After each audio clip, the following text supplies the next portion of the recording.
रत्तमा नारियल की बंडी ढकेलते हुए सारा गांव घूमती है।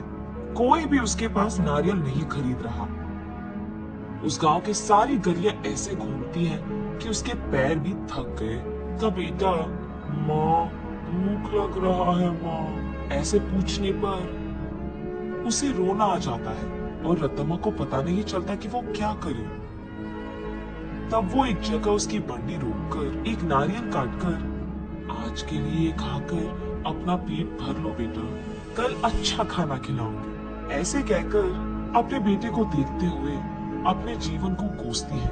मगर वो दोष किसको मानेगी, रत्तमा को समझ में नहीं आता। एक समय में रत्तमा बाकी गांव वालों की तरह ही छोटे मोटे कूली का काम करती थी,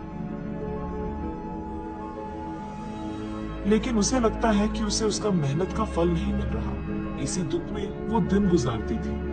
कुछ ही दिन पहले रत्तमा का पति पी पी कर मर गया।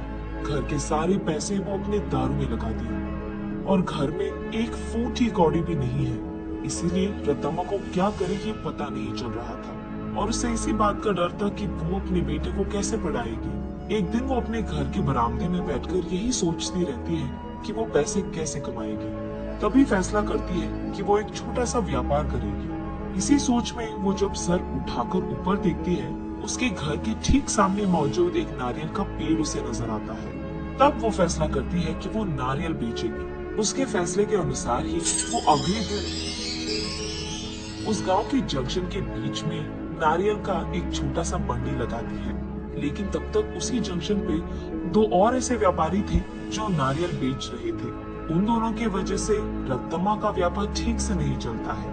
इसी कारण 2-3 दिनों से रत्तमा की बंडी से सिर्फ 2 या 3 नारियल ही बिके थे। बाकी सारे वैसे के वैसे ही रह गए। ये देख निराश होकर रत्तमा ये फैसला करती है कि अगर वो गांव के सारी गलियां घूमकर बेचने की कोशिश करेगी तो कम से कम कुछ तो बिक जाएंगे। तब जाकर वो ऐसे गलियों में घूमती रही। आंखों में से निकल रहे आंसू को पोंछकर वो बस अपनी किस्मत को कोसकर घर जाने ही लगती है कि बीच रास्ते में उसे एक पाठशाला नजर आती है।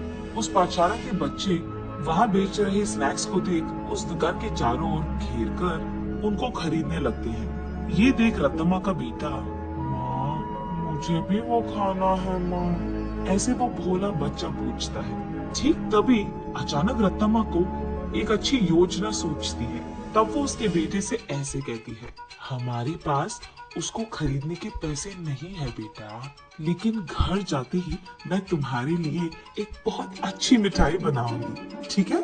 चलो हम अभी घर चले जाएंगे। घर आते ही बचे नारियल में से कुछ ही को काटकर उनसे कुछ मिठाइयाँ बनाती है और उन मिठाइयों को अगले ही दिन उस पाठशाला के पास बेचने लगती है।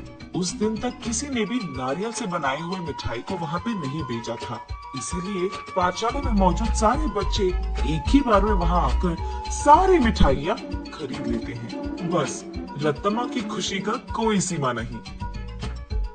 घर जाते ही वो नारियलों से दूसरी तरह की मिठाई बनकर अगले ही दिन वहाँ आकर उसे बेचती है। पिछले दिन की तरह ही बच्चे वहाँ आकर सारी मिठाइयों को खरीद लेते हैं।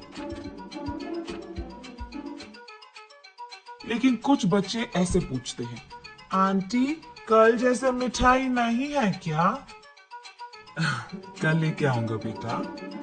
ये कहकर घर पहुंचते ही अगले दिन के लिए नारियल से ही 2-3 प्रकार की मिठाइयाँ बनाती है। तीसरे दिन भी सारी मिठाइयाँ बिक जाती है।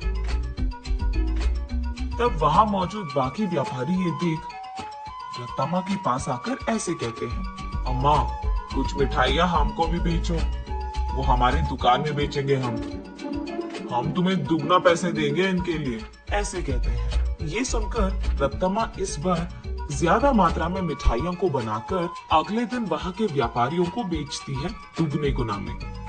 बचे सारे पाठशाला के बच्चों को हमेशा की तरह बेचती है। ये देख बच्चे सारे वापस रत्तमा के पास ही मिठाइयाँ खरीदते हैं। ये देख बाकी व्यापारी रत्तमा से ऐसे कहते हैं, तुम अगर ऐसे ही हमारे बगल में दुकान लगाकर वही मिठाइयाँ कम दाम में बेचोगे तो हमारा धंधा कैसे चलेगा मैम? अगर तुम्हें बेचना है तो हमारे ही दाम पे बेचना होगा। तब रत्तम्मा, लेकिन बच्चे इतने दाम पे कैसे खरीदेंगे? उस सब से हमारा कोई लेना देना नहीं। अगर यहाँ धंधा करना है तो हमारी सुनो, वरना यहाँ से निकल जाओ। ऐसे कहते हैं। ये सुनकर रत्तम्मा उसके घर पहुंचकर बहुत सोचने लग जाती है। अगले दिन वो उस पाठशाला के पास एक बड़ा सा मिठाई का दुकान ही खोल देती है। उसमें सिर्फ नारियल से बनाई हुई मिठाइयां ही बेचती है। अब रत्तम्मा को किसी से कोई लड़ाई करने की जरूरत नहीं पड़ेगी। दूसरी तरफ रत्तम्मा की तरह नारियल से मिठाई बनाकर बेचने वाला उस गांव में और कोई नहीं था। अब इस कारण रत्तम्मा के मिठाई का दुकान सिर्फ बच्चे ही नहीं बल्कि सारा गांव जाता था। कुछ ही दिनों में रत्तम्मा अमीर बन जाती है